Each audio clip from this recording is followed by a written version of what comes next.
My mother called on a Tuesday evening with that particular voice she reserved for bad news dressed as concern. She wanted to know if I had thought carefully about what I was doing, if I understood what people would say, if I had considered the family. The question she would not ask hung between us like smoke. A driver. My brother's fiancé came from Property Money. Their engagement photo made the society page. And here I was, engaged to a man whose hands were clean not because he had never worked, but because he had worked the kind of job they considered invisible. Her voice dropped lower when she said his profession, as if the word itself embarrassed her. But here is what she did not know. The man she could not introduce without apologizing had already saved enough to buy his first taxi license. Within 3 years, he owned 12. Today our company moves over 1 million passengers a year. And the same family that whispered about us at weddings now sends resumes to our HR department. I am not here to tell you a fairy tale about love conquering all. Love did not build a fleet of 200 vehicles. Grit did, strategy did, and years of being laughed at by people who believed a man's worth was written on his collar. My name is Elena Voss, and when I married Carlos, my mother refused to stand in the same photograph. She said I was throwing away my education, my future, my family name. But here is the question nobody asked. What happens when the man they dismissed builds something they cannot ignore? When the people who shut you out suddenly need what you built to survive? That is the story I am about to tell you. And it starts with a broken-down taxi on a Tuesday night, a stranger who offered to help, and a choice that cost me everything except the one thing that mattered. That Tuesday night, I was not looking for love. I was looking for a ride home. My car had died 3 blocks from the metro, the rain was turning my suit jacket translucent, and every taxi that passed had its light off. I was 27 years old, 6 months out of law school, and already exhausted by a life I had built to please people who would never be pleased. My mother had raised me to believe that worth was measured in invitations. By whose table you sat at, whose name you carried, how much your wedding would cost per plate. I had followed every rule, top of my class, clerkship with a federal judge, engagement to a man whose father owned half a commercial real estate portfolio in the district, and I was miserable in ways I did not yet have words for. The car that stopped was not a taxi. It was a dented sedan with a hand-painted sign taped to the door that read City Ride, a name that sounded like a company but turned out to be one man and a prayer. The driver leaned across and rolled down the passenger window. He had dark eyes, a calm face, and the kind of hands that looked like they had fixed things. He said he was off duty, but he could not let me stand in the rain. That was Carlos. That was the first time I heard his voice. I got in because I was cold and because he did not look like the kind of danger my mother had warned me about. He looked like the kind of danger I had been avoiding my whole life. He drove me home in silence except for a single question. He asked if I always worked this late. I said yes. He said he did too. That was the entire conversation, but something about the way he said it made me want to keep talking.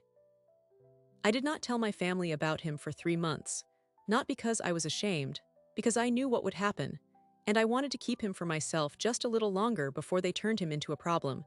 But eventually, my mother found out the way mothers always find out. She saw me drop my guard. She saw the way I said his name. She demanded to meet him, and I made the mistake of believing that seeing him in person would change her mind. She invited us to dinner at the house I grew up in, the same dining room where my engagement to the real estate heir had been celebrated with champagne. Carlos wore his best shirt, ironed twice, and came straight from a 12-hour shift. My mother shook his hand the way you shake a hand you plan to wash afterward. My father asked about his family. Carlos said his parents came from Honduras, that his father worked construction, that his mother cleaned offices. My father nodded and did not ask another question. My brother was there with his fiancée, whose father was a partner at a whiteshoe firm. The conversation circled around real estate, private schools, and summer homes. Carlos sat quietly. He did not try to impress anyone. He did not apologize for who he was. He just sat there, solid as a brick wall, while my family performed wealth like a play they had been rehearsing their whole lives. After dinner, my mother pulled me into the kitchen and closed the door. She spoke in the voice she used when she thought she was being reasonable. She said I was confused, that I was rebelling, that a man who drove for a living could not give me the life I deserved. She said it with such certainty that I almost believed her. But then I walked back into that dining room and saw Carlos clearing plates, not because anyone asked, but because his mother had raised him to help. And I knew in that moment that I was not confused. I was finally seeing clearly. I married him 6 months later in a courthouse. My family did not attend. My mother sent a letter saying she hoped I would come to my senses before it was too late. My father sent a check for $3,000 with no note, the kind of gift that says pay attention but not enough to argue. My brother sent a text that said congrats with a champagne emoji, which I think was supposed to be ironic. Carlos's mother cried. His father shook my hand and said something in Spanish that Carlos later translated as welcome to the real family. The first year was brutal. Carlos drove 12 to 14 hours a day. I worked at a small firm doing document review for cases I was not allowed to speak about. We lived in a one-bedroom apartment above a laundromat. We ate rice and beans 5 nights a week. We saved every penny for a down payment on his own taxi license. He told me once that the thing he loved most about me was that I never looked at him the way my family did. I asked him what that meant. He said I looked at him like he was already the man he was trying to become. We bought the first license in March, 18 months after we married. It cost $32,000, all the money we had, plus a loan from his uncle. Carlos painted the car himself, midnight blue with his name on the door. The day he picked up his first passenger as an owner-operator, he called me and said nothing for 10 seconds. Then he said, "We did it." I could hear him crying. That first car earned enough to cover the payment and leave a little extra. Within a year, we had 2 cars, then 4, then 8. Carlos recruited drivers from the same immigrant communities he came from. He treated them like partners, not employees. He lent them money for licenses. He taught them the routes. He built trust where other owners built walls. My family still did not call. My mother sent a Christmas card addressed only to me, as if Carlos did not exist. But I stopped caring. I had found something better than their approval. I had found a life that was actually mine. By year 3, we had 32 cars and a small office with 2 employees. We were profitable, we were growing. And then everything changed. A larger competitor offered to buy us out for $400,000. $400,000, more money than my parents had ever made in a single year. Carlos looked at me across our kitchen table, and I saw the question in his eyes before he spoke. Do we take the easy money, or do we bet everything on something bigger? That was the moment I learned that building an empire requires more than hard work. It requires the willingness to say no when yes would be safer. We said no. And that decision set off a chain of events that would bring my family back into my life, not as judges, but as supplicants. But before that happened, we had to survive a war we did not start. And the first shot came from the one person I never expected to pull the trigger. The person who pulled that trigger was my own brother. Ethan had never approved of Carlos, not because he knew him, because he did not need to. In my brother's world, a man who drove for a living was a category, not a person. When I married Carlos, Ethan told mutual friends that I was going through a phase. When we started the company, he called it a hobby. When we turned down the $400,000 buyout, he called it the stupidest financial decision he had ever heard. He did not say any of this to me directly. He said it to my mother, who said it to my aunt, who said it to my cousin, who texted me asking if it was true that we had rejected a life-changing offer because of pride. But the trigger I mentioned, the real betrayal, did not come in the form of gossip. It came in the form of a certified letter, a cease and desist from a law firm representing a company called Metro City Transit, accusing Cityride of trademark infringement, of operating without proper licensing in 3 jurisdictions, and of knowingly undercutting regulated fares. The letter demanded that we immediately cease operations and pay restitution of $200,000 or face litigation that would bankrupt us. The signature at the bottom belonged to a partner at a firm I recognized. It was the same firm where Ethan's father-in-law had been a name partner before retiring. The same firm that had handled my family's legal matters for 20 years. I called Ethan that night. I asked him if he knew anything about it. He said he had no idea what I was talking about. But there was a pause before he answered, a pause long enough to tell me everything. I hung up and sat on the floor of our living room, staring at the letter, while Carlos stood in the doorway with the kind of quiet that means a person is deciding whether to fight or break. He asked me what we were going to do. I told him the truth. I did not know. We had 32 cars, $115,000 in the bank, a loan from his uncle that we were still paying back. And now, a legal threat from a firm with unlimited resources and a personal connection to the family that had already rejected us. The odds were not neutral, they were engineered. We found a lawyer through a friend of a friend, a former public defender named Sheila Okonkwo, who had started her own practice handling small business cases. She was sharp, direct, and did not flinch when I told her who was on the other side. She said the trademark claim was weak. City Ride was a generic name used by dozens of small operations across the country. The licensing issue was more serious. Metro City claimed we had never obtained proper permits for 3 of our routes, which was technically true because those permits had been applied for but not yet approved.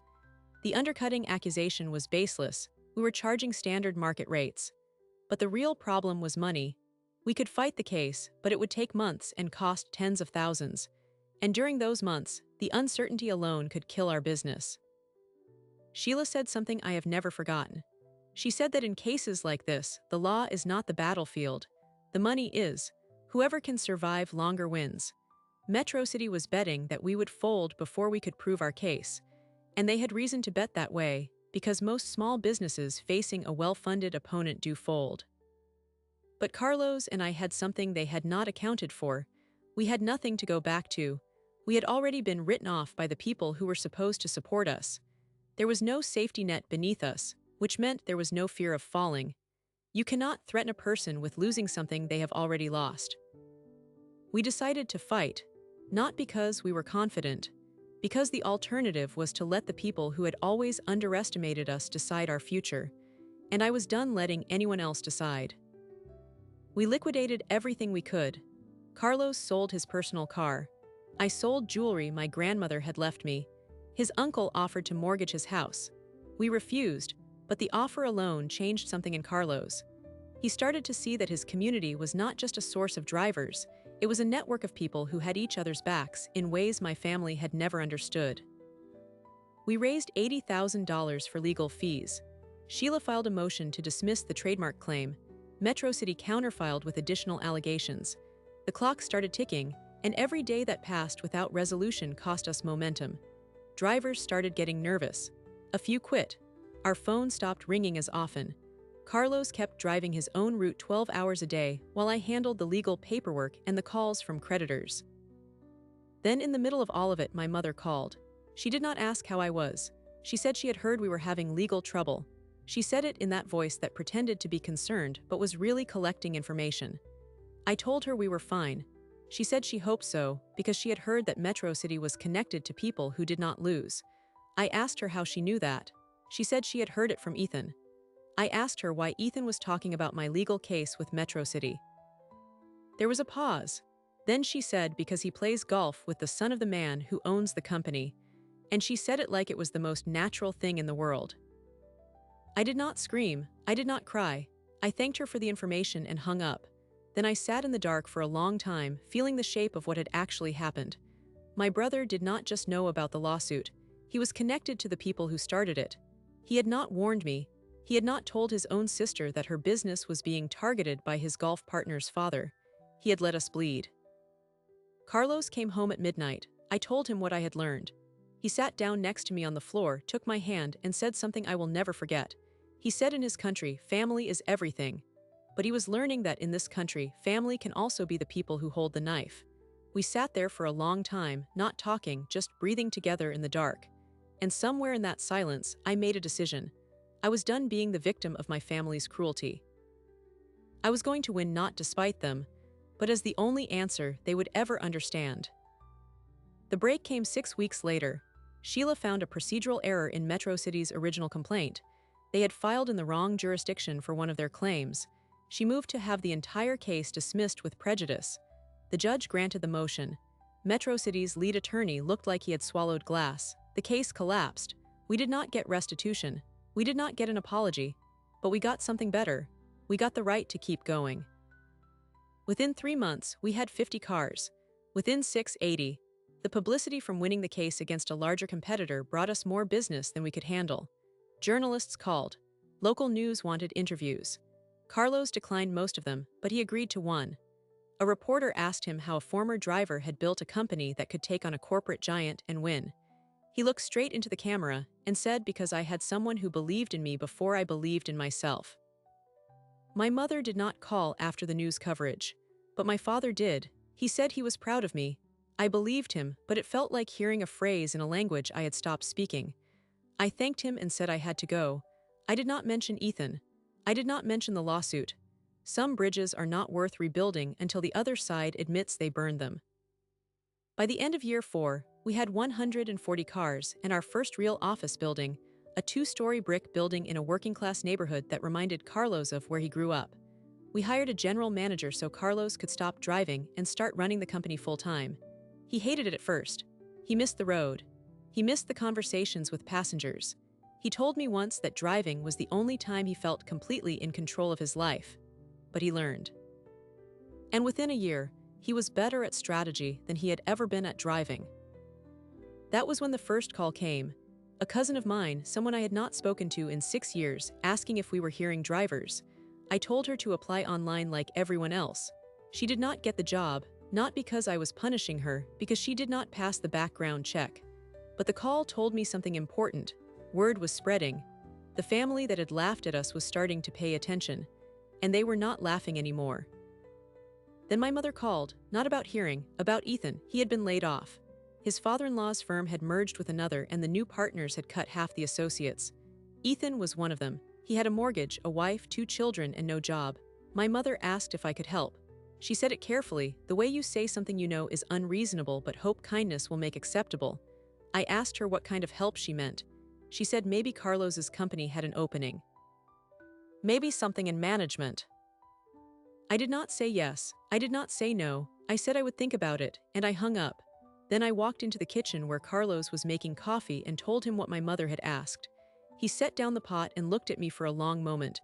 Then he said something I had been thinking but had not said aloud. He said your brother tried to destroy our business. Now he wants us to save his life. What kind of world is that? I did not have an answer, but I knew one thing. The answer could not be revenge. It also could not be forgetting. Whatever I decided, it had to be something I could live with. And that was the hardest part of all. Because the people who had hurt us most were asking us to be better than they had ever been. And the only question that mattered was whether we had it in us. I told my mother I would think about it. That night, I did not sleep. Carlos and I sat at the kitchen table until 3 in the morning, turning the question over like a stone that kept revealing new edges. Hire the man who tried to destroy us, or refuse him and become the people we had always refused to be. There was no clean answer. Every option came with a cost. By morning, we had a plan. It was not generous. It was not cruel. It was precise. We would offer Ethan a job, but not in management. He would start as a dispatcher 3rd shift, answering phones and routing cars from a basement office. The pay was fair but not special. The schedule was punishing. And he would report to a woman named Delia, a former driver who had been with us since we had 8 cars. If Ethan wanted to prove he had changed, he would have to do it from the bottom. The same bottom Carlos had climbed from. I called my mother back. She listened to the offer in silence. Then she said, "You cannot be serious." I said I had never been more serious. She said he was your brother. I said he was the man who sat silent while his golf partner's father tried to bankrupt my family. The phone went quiet. Then she said she would tell him. She did not thank me. She did not say I was doing the right thing. She hung up. Ethan started 3 weeks later. He arrived at the office on a Monday night in a suit that cost more than Delia's monthly salary. She looked at him, looked at me, and said nothing. But I saw the judgment in her eyes. She knew who he was. Everyone in the company knew. The story of the lawsuit had become part of our founding myth. And now the man who had helped orchestrate it was sitting in the dispatch chair. The first month was brutal. Ethan made mistakes. He routed drivers to the wrong zones. He lost 2 client pickups. He argued with Delia about procedure. He called in sick on a Friday night. I watched all of it from a distance, not interfering, not protecting. Carlos wanted to fire him after the 2nd week. I asked him to give it time, not because Ethan deserved patience, because I wanted to see if he would quit on his own. People who have never suffered consequences tend to collapse under the first real weight. He did not quit. That was the first surprise. He started arriving early. He stopped arguing. He learned the dispatch system. He began staying late to help with the morning shift handoff. Delia told me he was still rough, but he was trying. I did not know whether to feel relief or suspicion, so I held both. Then the second surprise came. My father called. He asked if he could take me to lunch. Not to discuss Ethan, not to discuss business, just lunch. I almost said no. But I heard something in his voice I had never heard before. Not guilt, not pressure, something quieter. Uncertainty.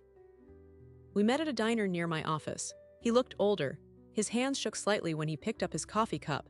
He told me he had been seeing a therapist. He told me he had spent years watching my mother run the family and convincing himself that silence was a form of peace. He said he was beginning to understand that silence was just another way of taking sides. He did not apologize directly, but he said something I had waited 30 years to hear. He said, "I should have protected you. I should have been braver." I did not forgive him, not then, but I did not attack him either. I told him I appreciated what he had said, and I meant it. Even incomplete apologies matter when they are the first of their kind. He asked if there was anything he could do. I told him to keep going to therapy. He laughed, and for a second, I saw the father I had wanted as a child. 2 weeks later, the real bomb dropped. I was reviewing our quarterly financials when Sheila called. She said she had been doing routine discovery follow-up on the old Metro City case and found something she had missed. A group of internal emails from Metro City that had been improperly withheld during the original proceedings. She had obtained them through a new records request tied to an unrelated case. She said I needed to see them. She sent a file. I opened it. The emails were from 18 months before the lawsuit.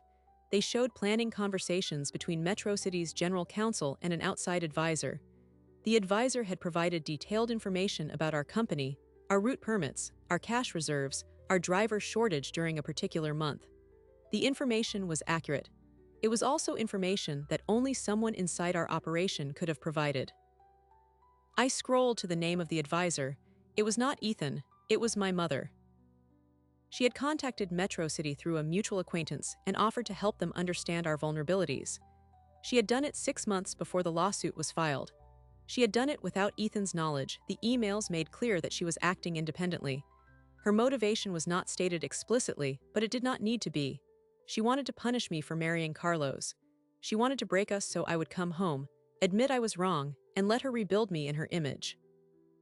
I sat in my office for an hour, staring at the screen. I did not cry. I did not call Carlos. I just sat there, feeling the ground shift beneath me. Everything I had believed about my family's betrayal had been incomplete. I had blamed Ethan. I had blamed my mother's coldness. I had never imagined she would actively conspire to destroy what I had built. I printed the emails. I drove to my parents' house. My mother opened the door and saw my face. She knew immediately. She did not ask what was wrong. She stepped back and let me in. I placed the printouts on the kitchen table. She looked at them. She did not deny anything. She sat down and said, "I was trying to save you." I said, "Save me from what?" "From a life you did not choose for me, from a man you could not control. From the humiliation of watching your daughter disappear into a world you did not respect." She did not argue. She just sat there, her hands folded, her face a mask of composure that had taken decades to perfect. I told her she had tried to destroy my company, my marriage, my future. She said she had tried to protect our family's reputation. I asked her whose reputation was more important than her daughter's happiness. She did not answer. I left without saying I would never speak to her again. I did not need to say it. The silence said everything. Carlos was waiting for me at home. I told him everything. He listened without interrupting. When I finished, he asked me what I wanted to do. I said I wanted to release the emails to the press. I wanted to expose her. I wanted the world to know what kind of person she really was. He nodded. Then he asked me what that would cost. I thought about it. The publicity would destroy my mother. It would also destroy my father. It would make Ethan unemployable. It would become the story people told about our family forever. And it would make me the woman who destroyed her own mother. Not because it was untrue. Because revenge has a way of becoming the only thing people remember about you. I did not release the emails. I saved them. I keep them in a locked drawer, not as a weapon, as a reminder that the people who hurt us are not always monsters. Sometimes they are just people who loved us in the wrong way and could not stand to lose control. But I did one thing. I called my mother and told her that if she ever contacted me again, I would release every document I had. I told her she would never meet her grandchildren. I told her that the family she had worked so hard to protect would remember her as the woman who tried to destroy her own daughter. That was not revenge. That was a boundary. She did not call again. The company kept growing. 200 cars, 300. A contract with the city for airport transfers, a partnership with a hotel chain. Carlos and I bought a house, not a mansion, but a real house with a yard. We had 2 children, a boy and a girl. We named the boy after Carlos's father. We named the girl after no one in my family. Ethan stayed at the company for another year. He worked his way up to shift supervisor. He was competent. He was never trusted. He left to start his own small logistics firm, and I helped him with the business plan. Not because I owed him, because I had learned that breaking the cycle of cruelty means choosing generosity when you have every right to choose otherwise. My father still calls. We have dinner once a month. He has never fully left my mother, but he has stopped defending her. That is enough for now. As for me, I sit in my office overlooking a fleet of 370 cars. I think about the night in the rain when a stranger stopped his dented sedan. I think about the years of judgment, the lawsuit, the betrayal. And I think about this. The people who told me I was making a mistake were wrong about everything except one thing. They said I was choosing a hard life. They were right. But hard is not the same as bad. Hard is just the price of building something real. And now, the family that once laughed at us needs jobs. They need opportunities. They need the very thing they told us we would never have. What do you do when the people who dismissed you become dependent on what you built? That is where Act 3 begins. And the answer is not as simple as revenge. The first relative to apply after Ethan was my Aunt Patricia. She was my mother's younger sister, the one who had hosted the engagement party for my ex-fiancé, and made sure I was seated in the back corner. She called the office line, not my personal number, and asked for an application.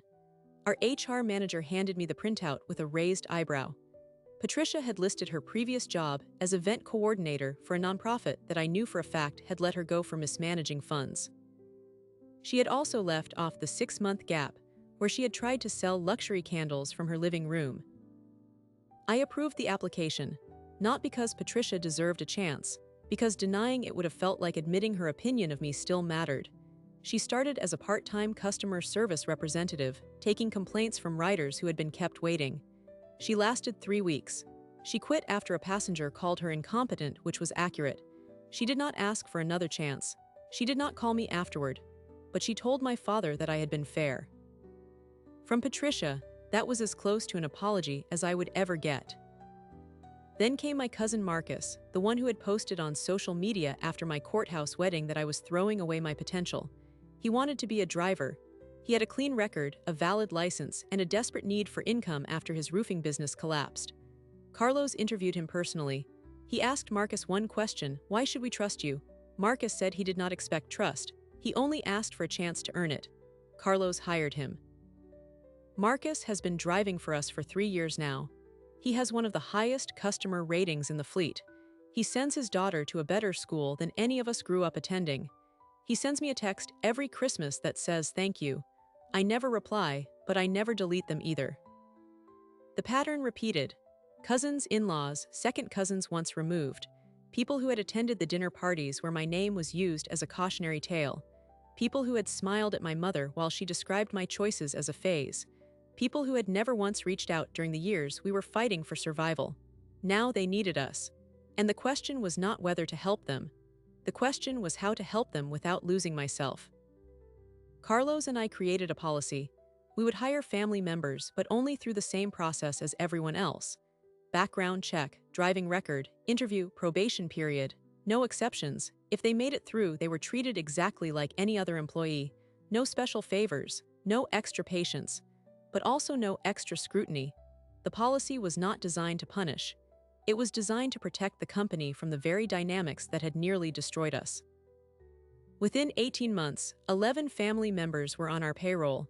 2 became shift supervisors. 1 became a lead mechanic. 1 was fired for chronic lateness and tried to appeal to me directly. I did not take the call. The policy held. My father came to visit the office one afternoon. He walked through the dispatch floor, looked at the rows of screens tracking hundreds of cars across the city, and stood silently for a long time. Then he said something I had never expected. He said, "Your mother was wrong about you. She was wrong about him. She was wrong about everything. He said it flatly, without drama, like a man stating a fact he had finally accepted. I did not argue, I just nodded.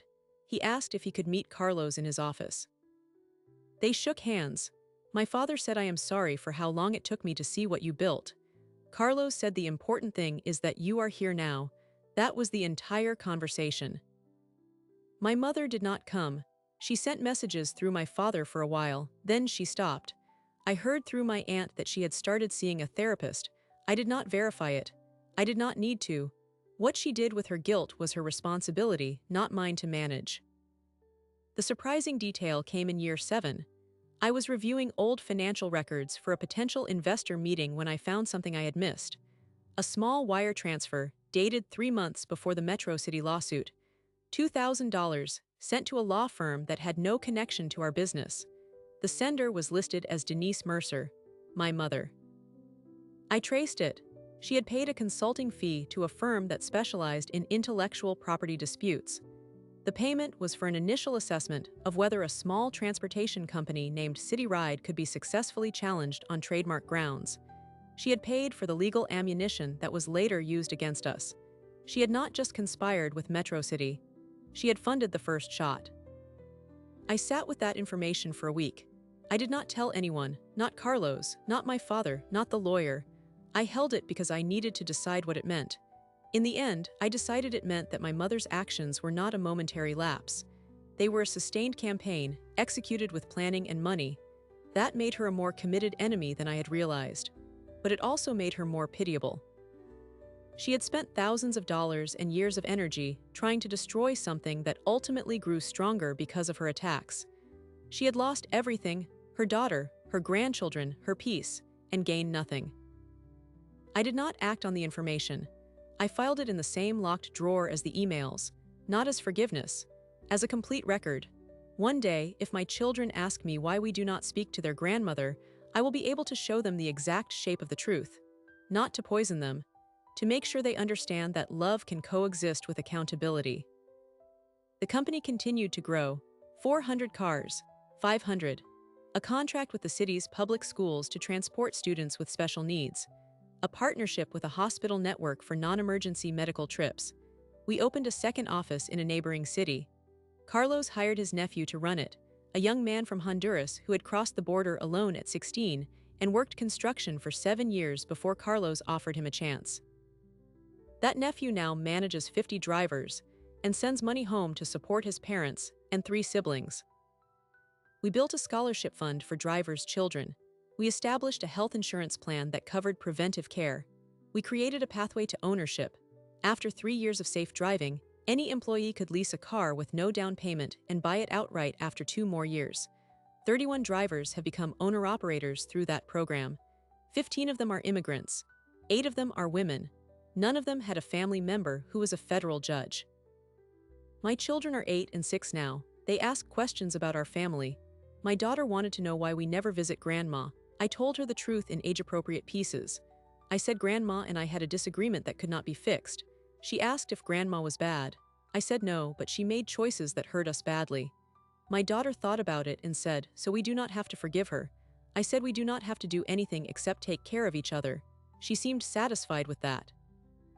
My son asked Carlos why he still drives sometimes, even though he is the CEO. Carlos told him that driving reminds him of who he was before he became who he is. My son asked if he could go on a ride along. Last Saturday, Carlos took him on a single fare, a short trip across town with an elderly woman who talked about her grandchildren the whole way. When they came back, my son said he wanted to be a driver when he grew up. I saw Carlos wipe his eyes when he thought no one was looking. This is the part of the story that does not make it into the headlines. The quiet moments. The children who grow up seeing their parents build something from nothing. The drivers who become owners. The family members who find redemption at the same company they once mocked. The mother who sits alone in a house full of memories, wondering if she could have chosen differently. I do not hate my mother, I outgrew her. That is a different thing entirely. Hate would mean she still had power over me. Outgrowing means she became small in the landscape of my life. I do not wish her harm. I do not wish her well. I simply do not carry her anymore. And now the story arrives at its final turn. 1 year ago, I received a letter in my mother's handwriting. It was short. She said she had been diagnosed with early-stage Parkinson's. She said she was receiving treatment. She said she understood if I did not want to see her. She said she was sorry. Those were the exact words, "I am sorry," not for any specific thing, just that. I did not respond for 3 months. Then I wrote back. I said, "I received your letter. I hope your treatment goes well. I am not ready to see you." That was all. I have not heard from her since. I do not know if that is the end of the story or the beginning of a different one. But I know this: the family that once laughed at us does not laugh anymore. Some of them work for us. Some of them have become our strongest advocates. Some of them are still silent, still ashamed, still unable to admit they were wrong. That is their burden, not mine. I have what I need. A husband who looked at me like I was treasure when I was standing in the rain. A company that employs 470 people and moves 2 million passengers a year. 2 children who will never be told they are not enough. And the knowledge that the only approval I ever really needed was my own. That is not a revenge story. That is a freedom story. And the best way to win is to stop needing the people who tried to lose you to admit they were wrong. The best way to win is to build something so solid that their judgment becomes irrelevant. That brings us to where every story like this must end, with a choice. The people who told you that you were not enough are still out there. Some of them will never change. Some of them will come to you with their hands out, and you will have to decide what kind of person you want to be when the power finally shifts. But before I tell you what I chose, and why, I want to hear from you. What would you do if the people who dismissed you came back asking for help? Would you open the door, or would you let them stand outside until they understood what they had done? Because that question is not hypothetical.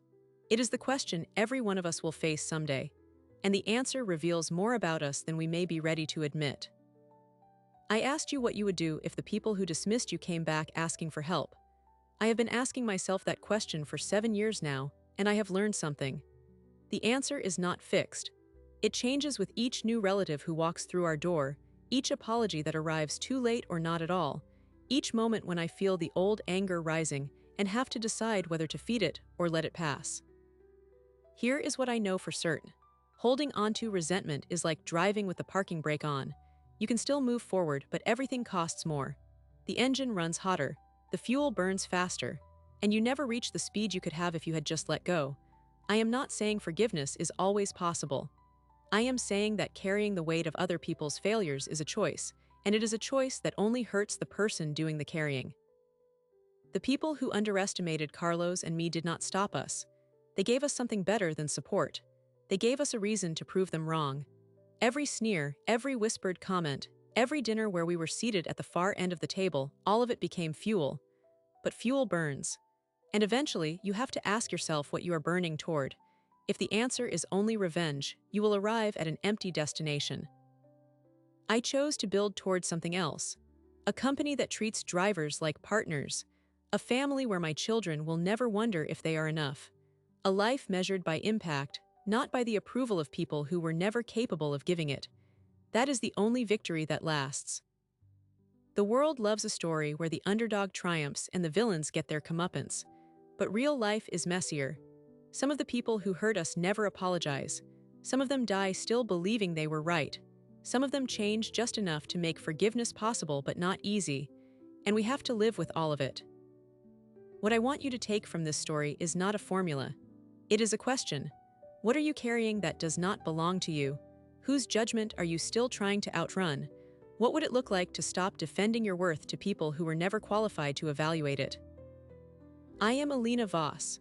I married a driver. I built a company with him. I raised 2 children who will never be told they are not enough. And I learned that the best revenge is not revenge at all. It is living so fully that the people who tried to shrink you become background noise in a story that was never about them. If this story stayed with you, share it with someone who needs to hear it. Subscribe to Revenge Mangan for more stories about people who turned rejection into foundation. And remember, the people who laugh at your choices today may be filling out applications tomorrow. Make sure you have built something worth applying for.